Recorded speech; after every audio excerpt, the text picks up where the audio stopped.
ଜୟ ଜଗନ୍ନାଥ ସାଙ୍ଗମାନେ। ଆଜି ଆପଣ ଜାଣିଥିବେ ଇଣ୍ଟରନ୍ୟାସନାଲ ଓମେନ୍ସ ଡେ। ତେଣୁ ଆଜିର ଟପିକ ମଧ୍ୟ ନିଆରା।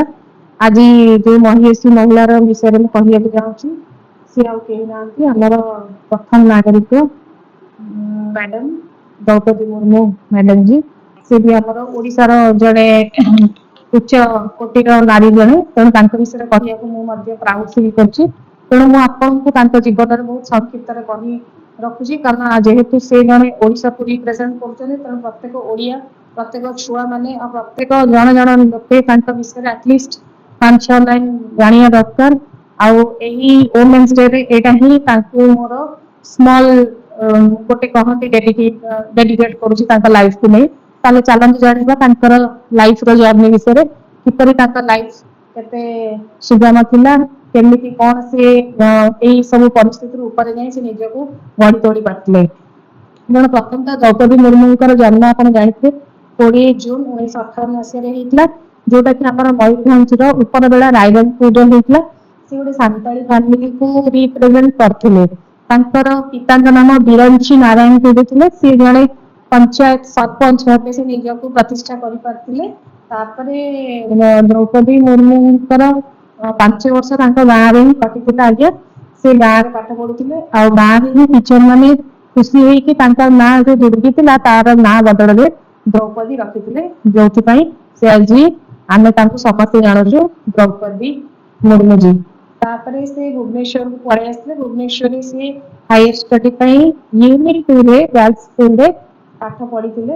ତାପରେ ସେ କଲେଜରେ ମଧ୍ୟ ଯାଇକି ପାଠ ସାରିଥିଲେ। ସେଠୁ ସାରିଲା ପରେ ତାଙ୍କର ପରିବାରର ସେ ନେଇଥିଲେ, ରଙ୍ଗ ନେଇଥିଲେ, ତାଙ୍କର ବିବାହ ହୋଇଥିଲା। ବିବାହ ପରେ ତାଙ୍କ ଜଣେ ବ୍ୟାଙ୍କ ଅଫିସରଙ୍କ ସହିତ ସେ ବିବାହ ହୋଇଥିଲା। ତାପରେ କିଛି ତାଙ୍କର ଦୁର୍ଘଟଣାରେ ତାଙ୍କର ମୃତ୍ୟୁ ପରେ ସେ ଭାଙ୍ଗି ପଡିଥିଲେ, ଡିପ୍ରେସନ ବି ହେଇଯାଇଥିଲା, କିନ୍ତୁ ସେ ହାରି ଯାଇ ନଥିଲେ। କାରଣ ତାଙ୍କ ପାଖରେ 3ଟି ଛୁଆ ତାଙ୍କ ଉପରେ ଡିପେଣ୍ଡେଣ୍ଟ ଥିଲେ।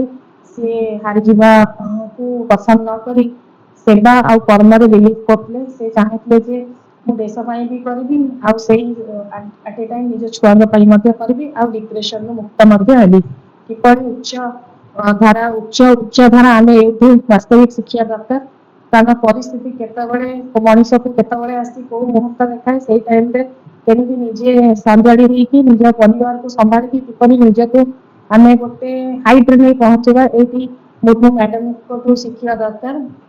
ତାପରେ ଆପଣ ଜାଣି ରଖନ୍ତୁ, ତାପରେ ତାଙ୍କର କ୍ୟାରିୟର ୱାଇଜରେ ପରିବର୍ତ୍ତନ ଆସିଲା। ସେ 1979 ମସିହାରୁ 1983 ମସିହାରେ ଇରିଗେସନ ଡିପାର୍ଟମେଣ୍ଟରେ ଜୁନିୟର ଆସିଷ୍ଟାଣ୍ଟ ଭାବେ ନିଜକୁ ନିଯୁକ୍ତ କରିଥିଲେ। ତାପରେ 1994ରୁ 97 ମସିହାରେ ସେ ଟିଚର ଦେଲି ଅରବିନ୍ଦ ସ୍କୁଲରେ ନିଜକୁ କରିଥିଲେ। ସବୁ ସବଜେକ୍ଟ ସେ ପାଠ ପଢଉଥିଲେ। ତାଙ୍କୁ ଯେତେବେଳେ ପଚରା ହେଲା ଆପଣ କାହିଁ ଗଭର୍ଣ୍ଣମେଣ୍ଟରୁ ପୁଣି ଏଜୁକେସନ ଡିପାର୍ଟମେଣ୍ଟକୁ ଆପଣ କାହିଁକି ମୁଭ୍ କଲେ, ତ ତାଙ୍କର ଆନ୍ସର ବହୁତ ସରଳ ଥିଲା। ସେ କହୁଥିଲେ ବିଦ୍ୟା ଦାନ ଏକ ମହାନ ଦାନ, ଆଉ ଏଇ ଦାନ ସମସ୍ତଙ୍କୁ ଦବା ଦରକାର। ମୁଁ ଯଦି ବିଦ୍ୟା ଦାନ ଦେବି, ମୁଁ ଅନ୍ୟ ପିଲାଙ୍କ ସହିତ ମୋ ନିଜ ପିଲାଙ୍କୁ ମଧ୍ୟ ଉଚିତ ଶିକ୍ଷା ଦେଇପାରିବି। ଏଇଠି ଦେଖନ୍ତୁ, ପ୍ରଥମତଃ ଗୋପବନ୍ଧୁ ଦାସଙ୍କୁ ନିଜର ମୋଟିଭେସନ କରି ସେବା ମନୋଭାବ ଆଣିଥିଲେ, ପୁଣି ତାପରେ ପରେ ବିଦ୍ୟାକୁ ଉଚ୍ଚ କୋଟିର ଦାନ ଭାବି ନିଜକୁ ଟିଚର ବେସରେ ରଖିଥିଲେ। ତାପରେ ପ୍ରଥମ ଥର ସେ ରାଜନୀତିରେ ଆଜ ଏ କାଉନସିଲର ତାଙ୍କ ପଞ୍ଚାୟତରେ ସେ ରାୟଗଡା କ୍ୟାଣ୍ଡିଡେଟରେ ଯାଇଥିଲେ।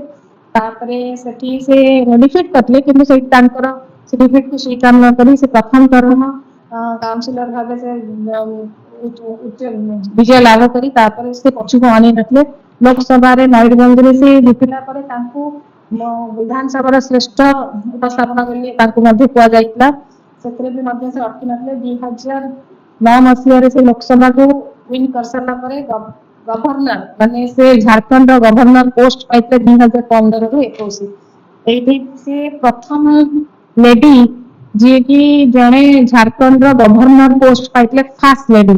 ଆଉ ମନେ ରଖନ୍ତୁ, ସେକେଣ୍ଡ ଲେଡି ପ୍ରତିଭା ପଟେଲ ପରେ ସେ ସେକେଣ୍ଡ ଲେଡି ଇଣ୍ଡିଆକୁ ରିପ୍ରେଜେଣ୍ଟ କରିଥିଲେ ଆଜ ଏ ପ୍ରେସିଡେଣ୍ଟ ହିସାବରେ। ତାପରେ ଆମର ଯେତେବେଳେ ଭାରତୀୟ ଜନତା ପାର୍ଟି ଯେତେବେଳେ ବହୁଳ ମାତ୍ରାରେ ଯେତେବେଳେ ଭୋଟ ପାଇଥିଲା, ସେତେବେଳେ ମୋଦିଜୀଙ୍କର, ଆମର ପ୍ରିୟ ମୋଦିଜୀଙ୍କର ପ୍ରଥମ କ୍ୟାଣ୍ଡିଡେଟ ଥିଲେ ଆମର ଟ୍ରାଇବାଲ ଲେଡି, ସାନ୍ତାଳୀ ଲେଡି।